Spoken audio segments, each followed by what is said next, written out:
নাটোরের নলডাঙ্গা উপজেলায় মাদ্রাসার জন্য অনুমোদন সংগ্রহকারী শিক্ষক ও ২ খাদেমকে মারধর করে চুল কেটে দেওয়া হয়েছে। এ ঘটনায় ২৭ সেপ্টেম্বর নলডাঙ্গা থানায় মামলা দায়ের হয়েছে।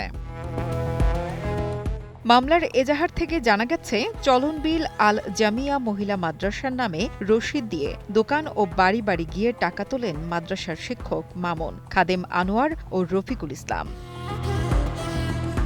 গত ২৭ সেপ্টেম্বর শনিবার দুপুরে নলডাঙ্গা উপজেলার বৈদ্যবেলঘড়িয়া গ্রামে কয়েকজন বখাটে তাদের আটক করে। টাকা তোলার বিষয়টি ভুয়া বলে তাদের হেনস্থা করা হয়। এক পর্যায়ে বখাটেরা মারধর করে তাদের মাথার চুল কেটে দেয়। এ সময় তাদের কাছে থাকা ৫,০০০ টাকা এবং হাতে থাকা ঘড়ি ছিনিয়ে নেয়।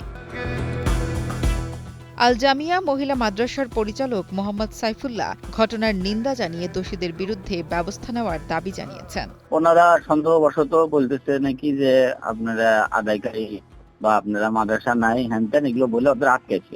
তো ওরা আমার ওস্তাদ বলছে, আমার মাদ্রাসার শিক্ষক বলছে না মাদ্রাসা আছে, আপনি আমার মাদ্রাসার প্রতিষ্ঠাতার সাথে কথা বলেন। তো আমার সাথে কথা বলছে, আমাকেও অকাট্য গালিগালাজ পাচ্ছে একজন।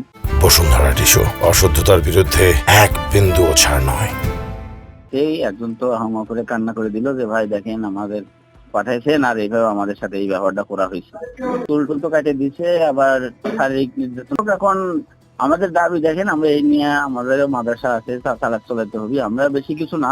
বাকি যে আমাদের ওস্তাদের কাছে কিছু টাকা ছিল, একজনের দুজনের দামি ঘড়ি ছিল আর মোবাইল একজনের বাইরে ভাঙিয়ে দিছে। এগুলো এতটুকুই আর কি, আমাদের দাবি এতটুকুই যে আমাদের যেটা প্রাপ্য সেটা আমাদের দিয়ে দিক।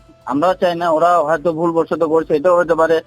আবার ওনারা প্রেশার কিক করছে যে তোরা বল যে তোরা জামাত করিস, তোরা জঙ্গি, এভাবে কয়েক ভিডিও করতে চাইছে। তো ওরা যখন বলছে না আমরা মাদ্রাসার শিক্ষক, আমরা এগুলো না, তখন হয়তো ওরা যখন অস্বীকার করছে তখন ওদের মারধর করছে। নাটোর অতিরিক্ত পুলিশ সুপার ইফতেখার আলম জানান, বিষয়টি খতিয়ে দেখা হচ্ছে, তদন্ত করে আইনগত ব্যবস্থা নেওয়া হবে। যে জায়গাটায় এলাকায় ৩ জন ব্যক্তি মাদ্রাসার নামে রসিদ দিয়ে টাকা তুলছিল, এরকম আমরা যে অভিযোগ পেয়েছি সেই সূত্রে জানতে পেরেছি। তো এখানে তারা টাকা তুলছে মাদ্রাসার রসিদ বই দিয়ে। তো এই বিষয়টা নিয়ে স্থানীয় জনগণ তারা সন্দেহ করে এবং তাদেরকে এক পর্যায়ে আটক করে এবং তাদের মাথার চুল কেটে দেয়, তাদেরকে হেনস্থা করে, এরকম আমরা অভিযোগ পেয়েছি।